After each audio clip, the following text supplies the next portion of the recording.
Could I interest you in a series of side-scrolling action platformers heavily inspired by games like Cave Story and Mega Man? Welcome to Strig's Game Café, everyone. Have a cup of Momodora. 2D platformers are considered a hyper-saturated genre these days, but there was a time when the indie scene was releasing several of these to universal acclaim. Take the year of 2010, for example.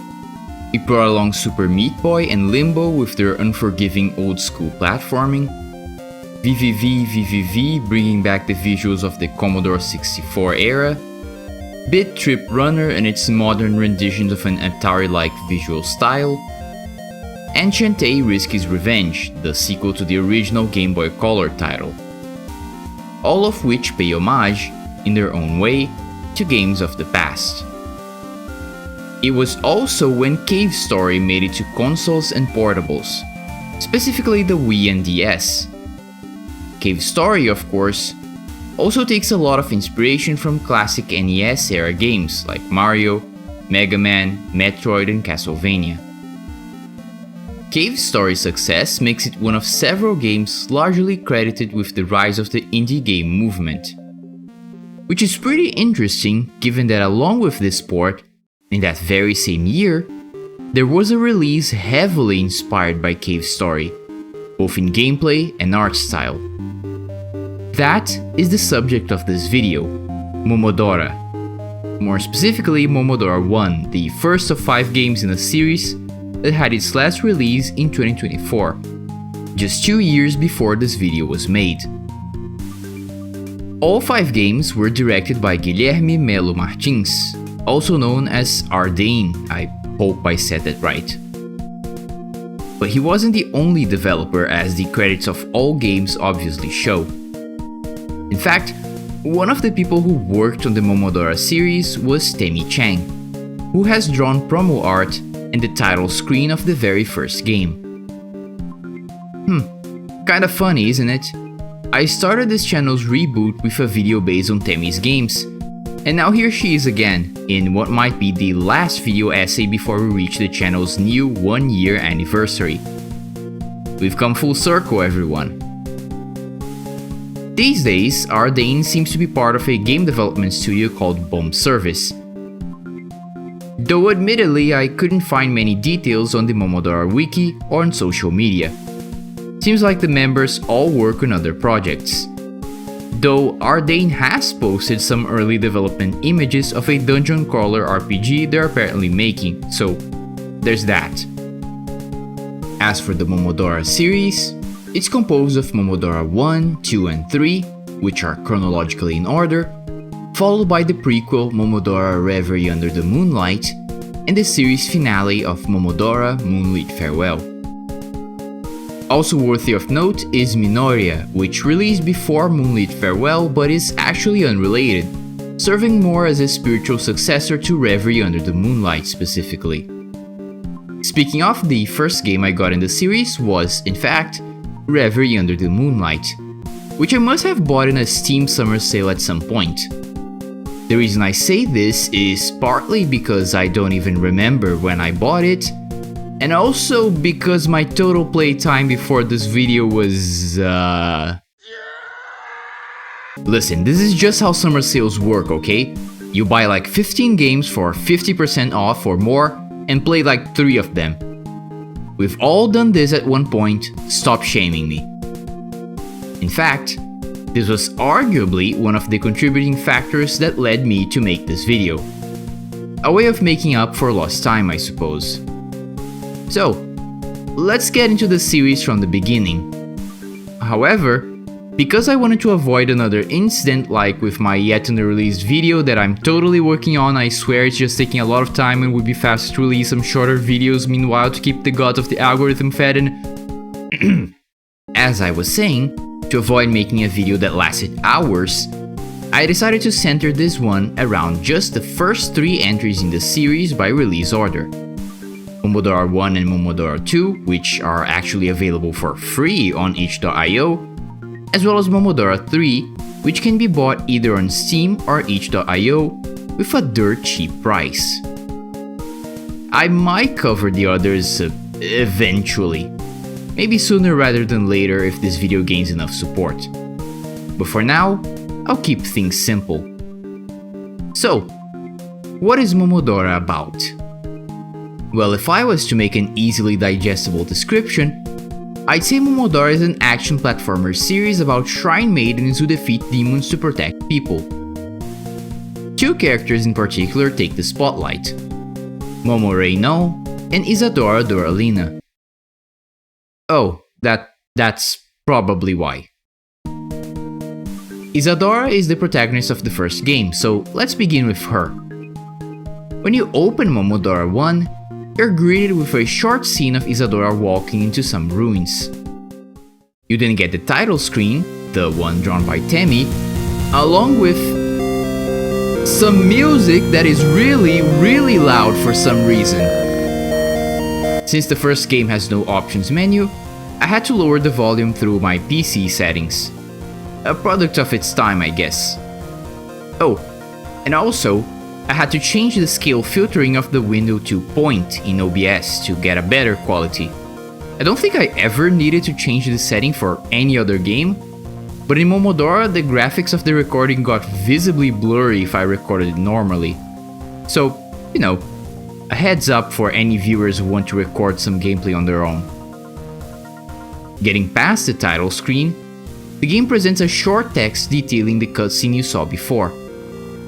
The games are set in the land of Koho, in which ritualistic sacrifices are a thing. Isadora, whose mother became one of those sacrifices, has entered these ruins in search of an item that can bring the dead back to life. Aside from some optional collectibles, more on them later, this is the only bit of story the game will give you until near the end. After this, you're let loose inside the ruins with only a leaf to defend yourself with. Yes, you heard me, a leaf. The Momodora series has a tradition of giving its priestess protagonists magic maple leaves as weapons. They basically function like swords, with a short combo you could use by tapping the attack button repeatedly. Momodora 1 is an arcade-style linear platformer. Your goal is to reach the deepest part of the ruins, going through them one level at a time. I say one level at a time, but in reality the whole game feels like one giant level with a handful of checkpoints in between. You move with the arrow keys, jump with A, and attack with the S key. Oh, and pressing escape closes the game immediately, so keep your little fingers away from that key if possible. I'm personally more used to using Z and X as action buttons for games like this, but these controls were mostly fine too. What I am not mostly fine with is the platforming. It's not really that precise and it's kinda easy to do things like overshoot your positioning and get hurt, or hit your head on the ceiling while trying to jump backwards to a higher position. There's no coyote time either, as in a short delay before making our character actually fall when leaving a platform.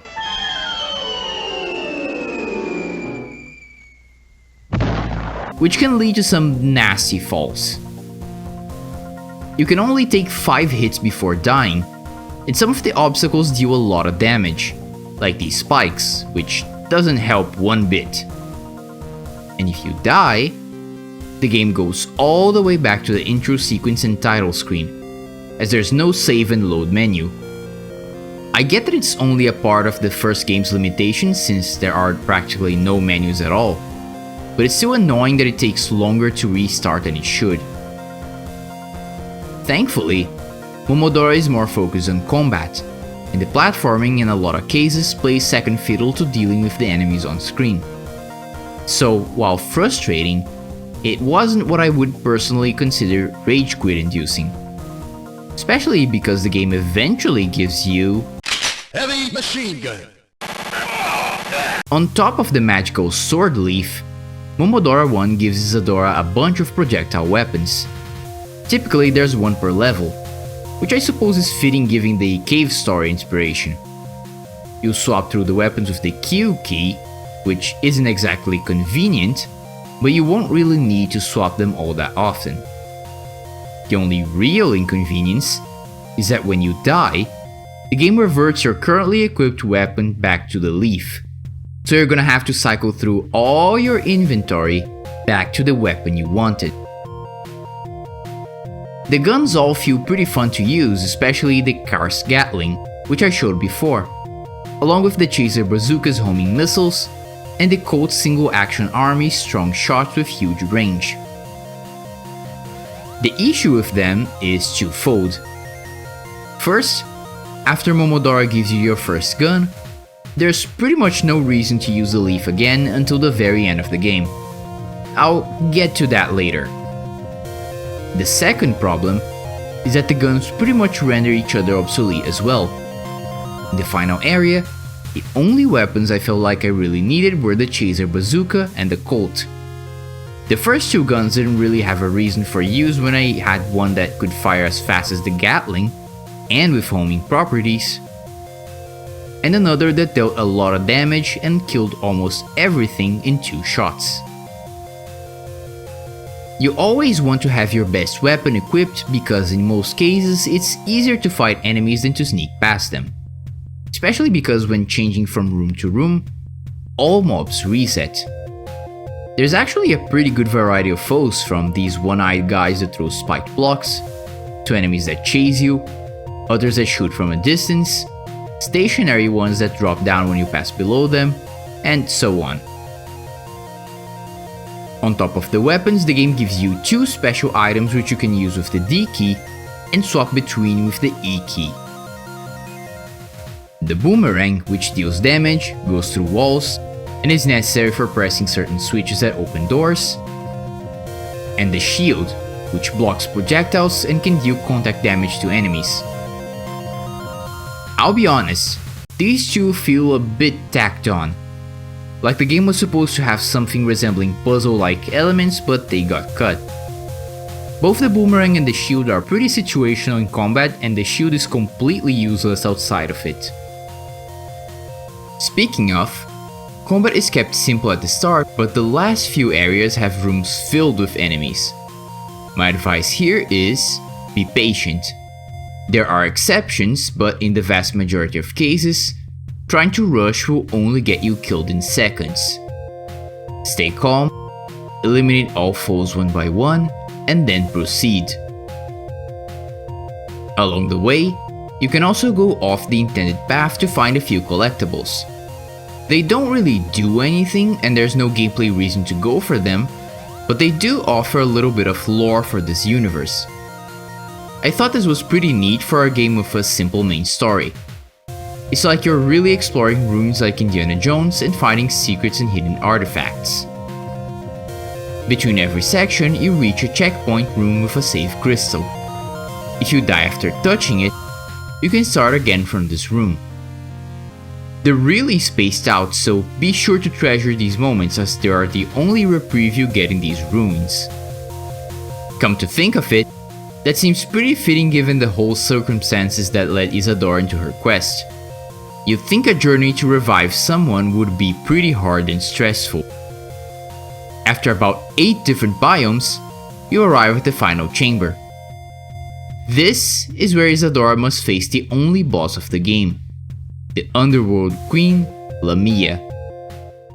Before I go into the fight itself, I want to mention that there is no save point before the battle, meaning death will send you back to the beginning of the last biome. It's pretty much how it is in Dark Souls games, where I'd argue much of the difficulty in boss battles isn't even because of the boss, but rather because dying to the boss means you have to travel from your last bonfire all the way to the boss room again. Doing this process over and over can stress you out, which in turn causes you to make more mistakes. The fight is divided into 3 phases. In the first, you quickly realize that none of your weapons are dealing damage.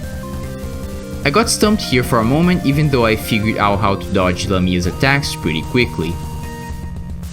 At first, I thought I had to damage these cubes since my weapons in the shield managed to hit them. And then, by complete accident, I changed my weapon back to the leaf. This is the moment I alluded to before where the leaf would still be useful in the late game. I'm personally of two minds about this. On one hand, there's no real indication that you're meant to deflect this shot back at Lamia, which is why I only found out by accident. Plus the leaf had become pretty useless in the rest of the game before this boss compared to the guns, so going back to it wasn't as intuitive. On the other hand, I genuinely think I would have had this idea eventually, based on how much experience I have with similar mechanics in other video games. Especially Zelda, of course.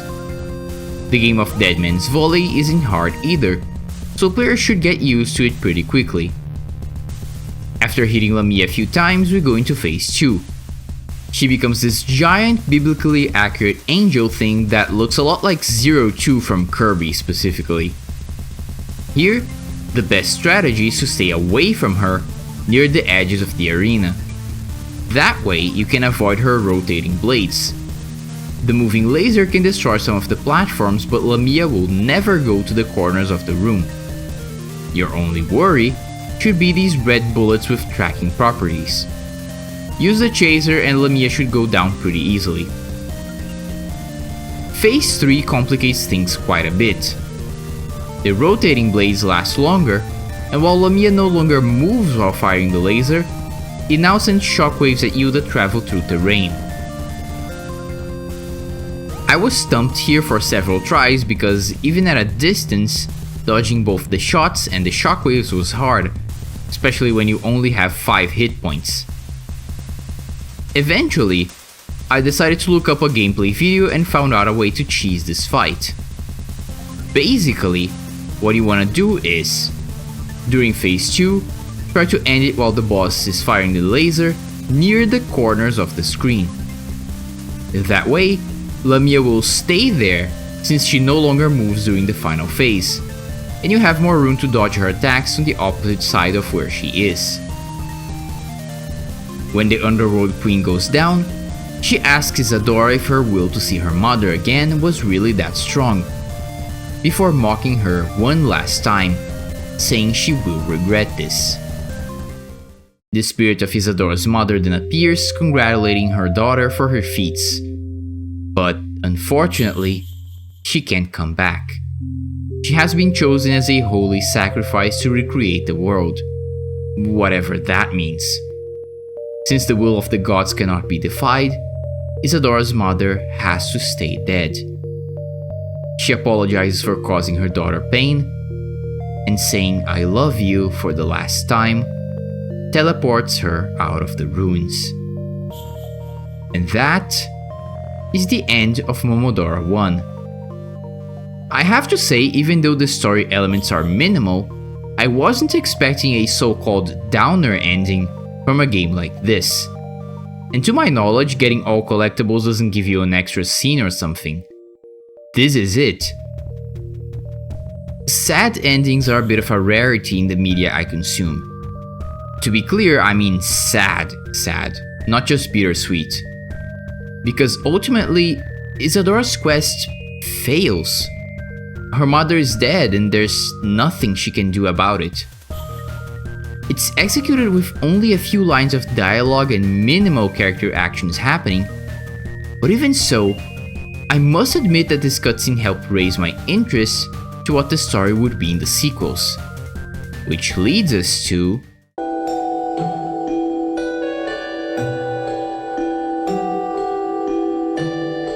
I still had to lower the volume through my PC settings, but thankfully it was already less ear-splitting than before.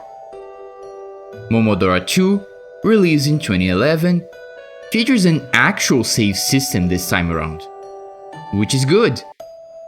The opening is very similar to the first game, but this time we have a new face. Meet Momo Reino, the other face of the Momodora series. Entering the ruins ahead, we meet Nanashi, Momo's older sister, who's here to pretty much relay the game's plot to the player. Apparently, a new Underworld Queen has emerged here some time ago, and has been causing trouble for their village. Momo, as a shrine maiden, was given the solo mission of banishing her. After Nanashi leaves, you enter the Koho Plains, essentially the game's tutorial area. I love all the statues of enemies from the first game positioned around. I think it's a good way to make a visual nod to it. At the end of the Koho Plains, you come face to face with the Underworld Queen. She taunts Momo, saying she's too weak to even be entertaining as a kill, before teleporting away. After a bit more progress, you leave to the first proper area of the game. Momodora II doesn't follow the arcade-like structure of the first, instead playing more like a short Metroidvania with 4 small interconnected biomes to explore freely. As a Metroidvania, it's even shorter than something like Pseudo Regalia. But honestly, that doesn't bother me one bit. As the genre implies, each biome has upgrades for Momo to collect, like these seals that work as projectiles, a double jump, or a dash.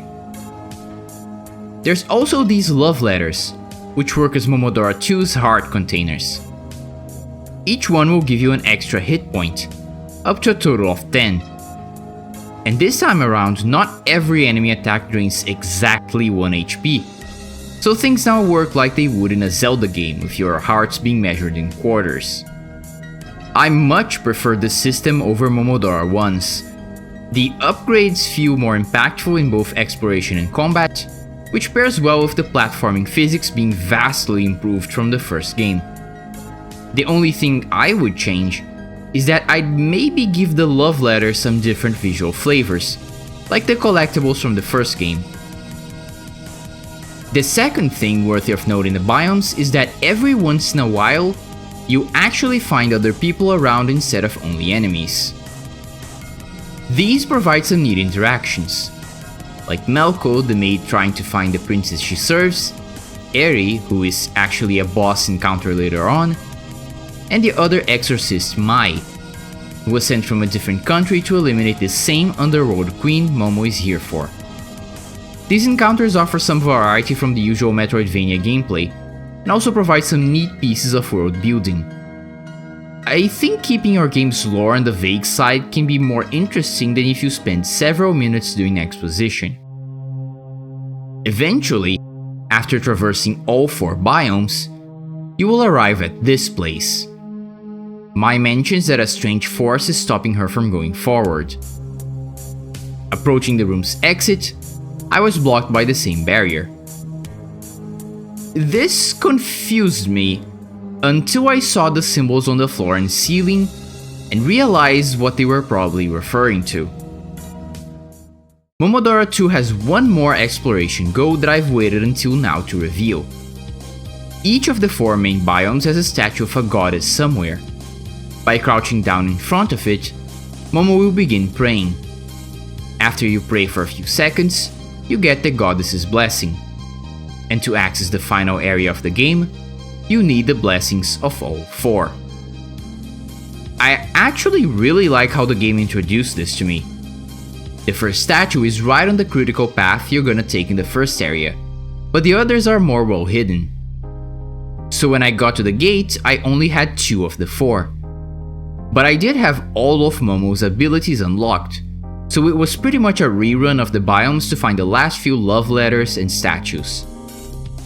Metroidvanias are genres known for backtracking, especially because of extras, but it can be nice to give your players a main story reason to revisit old places. Pseudo Regalia and Hollow Knight did the same, for example. Oh, and since Momodora II has a map, it will come in really handy in this part, showing you the rooms you haven't been to yet. After visiting all 4 statues, you're ready to go through the game's final gauntlet, the Ivory Netherworld. The place is actually pretty open and hides the last remaining love letters behind some decently challenging platforming and combat sections. But at the end of the day, there's a reason Momo is here. At the heart of the temple, she faces off against the Underworld Queen. Phase 1 takes some getting used to, but for me it was easier to attack after this huge beam, since she sticks to the same spot in the room. Phase 2 is similar, stick to the sides of the room, then quickly move behind her when the bullet hell pattern is done to avoid incoming barrage of shots, and attack from behind until she stops. Rinse and repeat. But then, it's revealed that the entire time you've been fighting a shadow. And so begins the third and final part of the battle. If you've played the first game, you quickly notice that the attack patterns seem familiar, which makes your next course of action pretty obvious.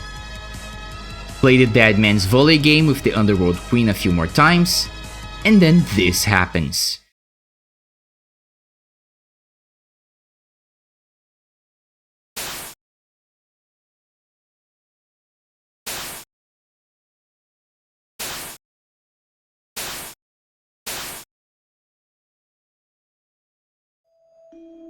I didn't recognize her new sprite, but all this time, this Underworld Queen was none other than Isadora, our protagonist from the first game, who's also a friend of Momo. Isadora tells her that ever since she confronted Lamia and failed to save her mother, something had changed in her, cursing her into being an Underworld Queen. Isadora then asks her best friend for forgiveness, then cut to credits. Now, I only found this out later, but this is actually the good ending of Momodora II, which you get by finding a secret upgrade before fighting Isadora. If you don't have that item, Isadora fades away after the fight and the game ends there. Between the new characters, goddess statues, and the method by which Isadora got cursed, there's several new pieces of world building. I think a good presentation for a story often revolves around not how much information you can give, but around the amount of questions you can make pop up in your player's head. The human brain is already great at creating parallels and connections even when there are none. So sometimes, it pays off to place only a few breadcrumbs on the ground and let people form the trail in their head. For example, it's never explicitly stated, but the implication of what happened with Isadora is that she wasn't really cursed, but rather became an Underworld Queen due to the grief from losing her mother being too much to bear. Which itself brings up multiple new questions. Are all queens like this too? Was Lamia like this? Are the demons that these Shrine Maidens fight basically the result of the human condition? Originally, I was gonna end this video right about here with Momodora II, leaving the others for a future analysis. But the more I thought about it, the more I realized that I just couldn't stop here. I needed more answers. I needed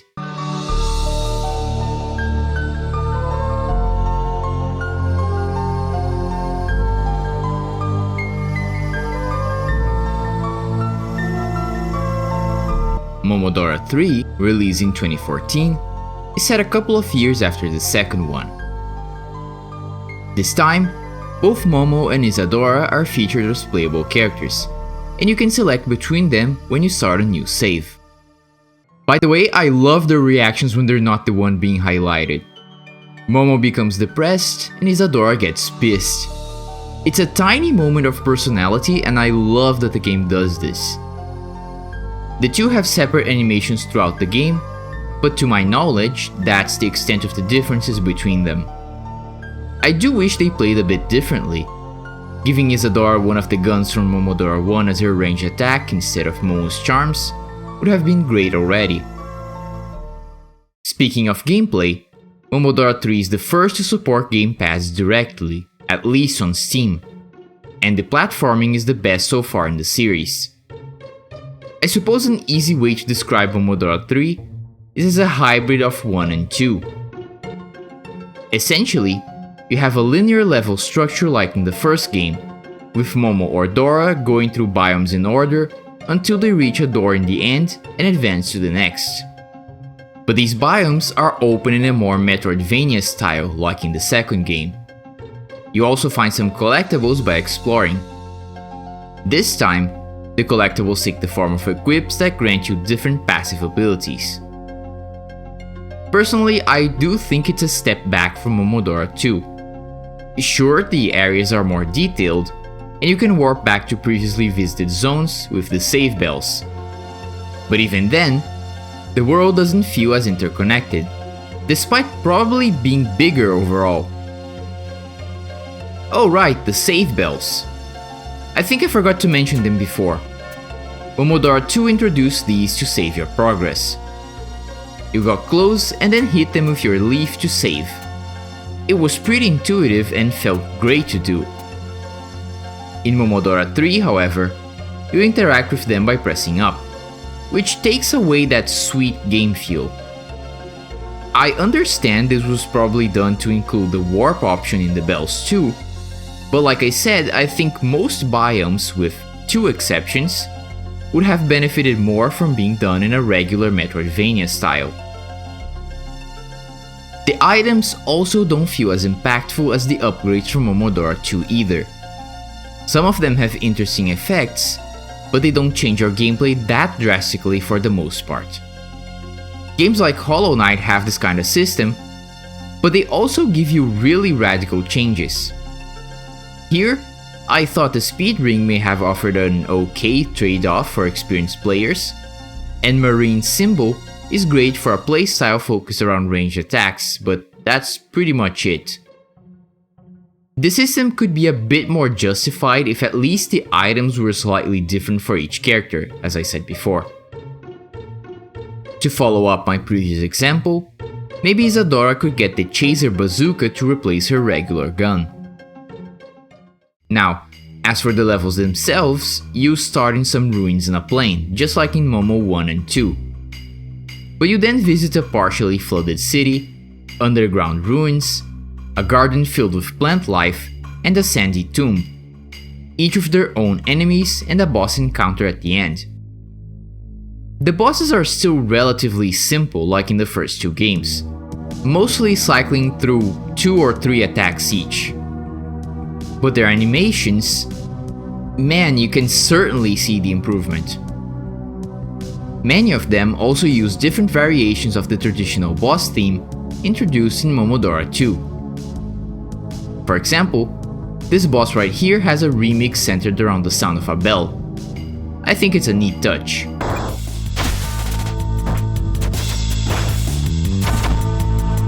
You once again meet some NPCs along the way. There are shopkeepers that sell you items, and other characters that just talk to you, once more helping flesh out the world. For example, there's this girl called Melilo from Car City who's doing research. And if you play the second game, you would know that Car City is actually the home of the maid Melko and the Princess Eri, and presumably also where the Cars Gatling from the first game is manufactured. Melilo actually mentions the incident with the princess running away, and if you find and talk to her at all 3 areas she appears in, will give you a seed from Kars.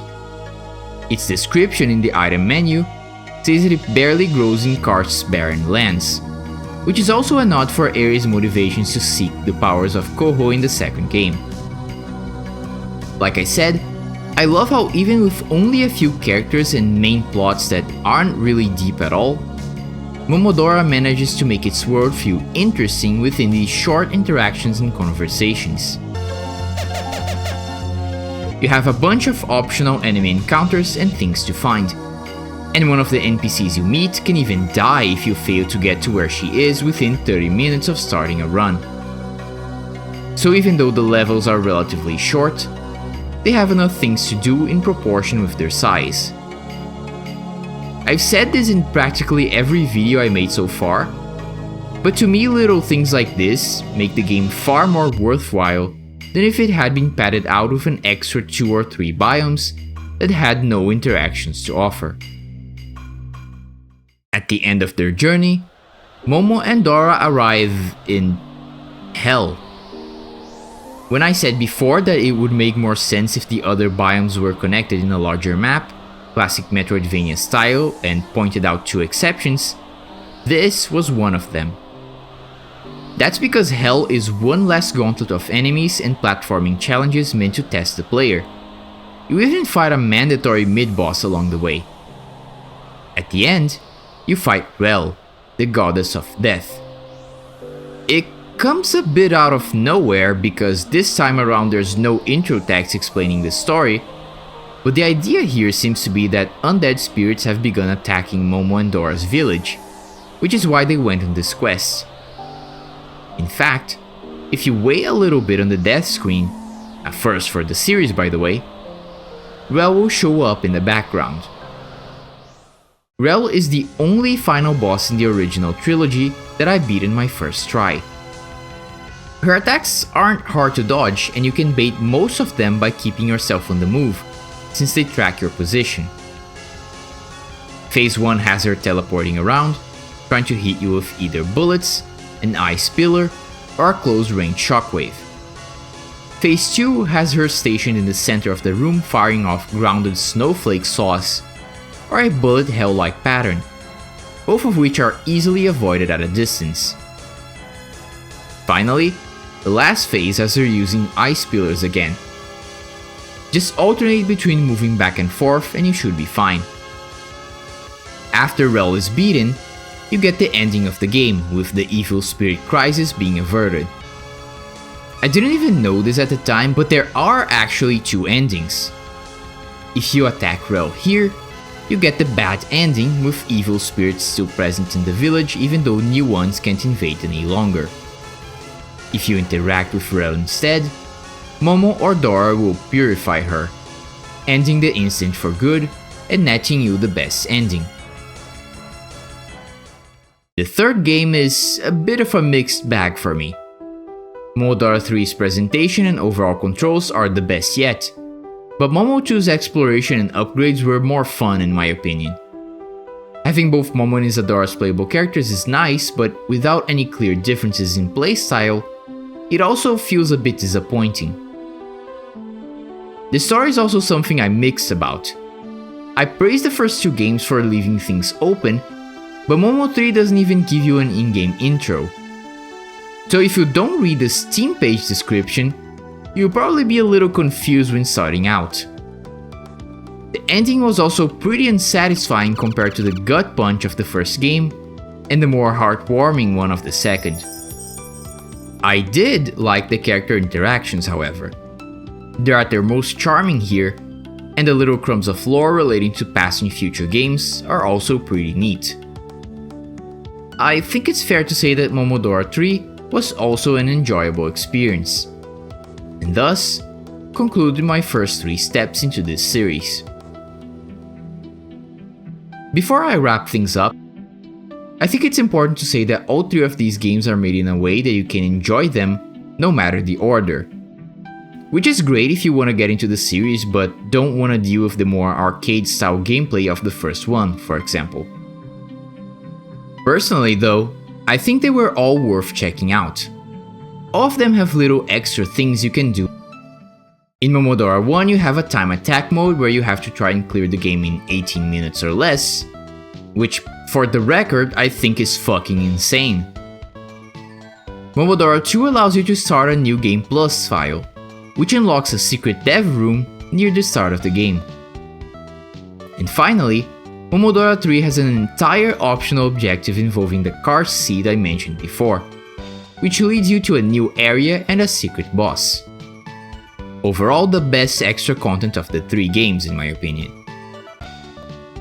Also, I deliberately waited until now to mention this, but the series has some pretty good music. I love how there's a very clear evolution in the pieces, starting out relatively close to its roots of Cave Story and Mega Man,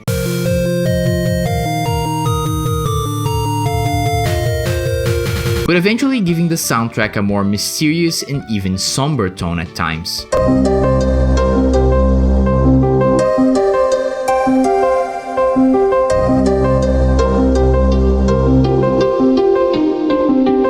From what I've seen so far, the Momodora series truly has some heart. You can clearly see what the original inspiration was, but the charming world and characters are fully their own, especially from the second game onwards. You know, it's funny. I started out this video mentioning other indie 2D platformers made in that same era, and how they captured the essence of gaming generations past. And it's far from the only time this has happened. For the past few years now, we've had a similar resurgence of PS1 and N64 style games, which cater to a nostalgia for those times instead of something from the 8 or 16-bit eras. And heck, I'm starting to see more and more videos pop up in my feed about how good the water looked in GameCube or PS2 era games of all things. And I've come to realize this will probably become a bit of a cycle. People will start making new games inspired by nostalgia for the old ones they liked. And some of these games might eventually become so iconic, they would spawn some nostalgia-fueled media of their own when the time comes.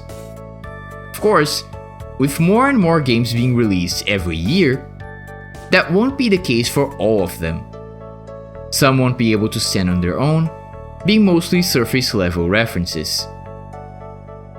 Others won't be successful from the get-go, only attaining cult classic status after years or even decades have passed, as is the case with a lot of media. But I think maybe some will evolve past that. Whether due to financial success or out of the sheer passion of their creators, they'll go on and surpass their original inspirations. Maybe they'll go from single devs to full teams.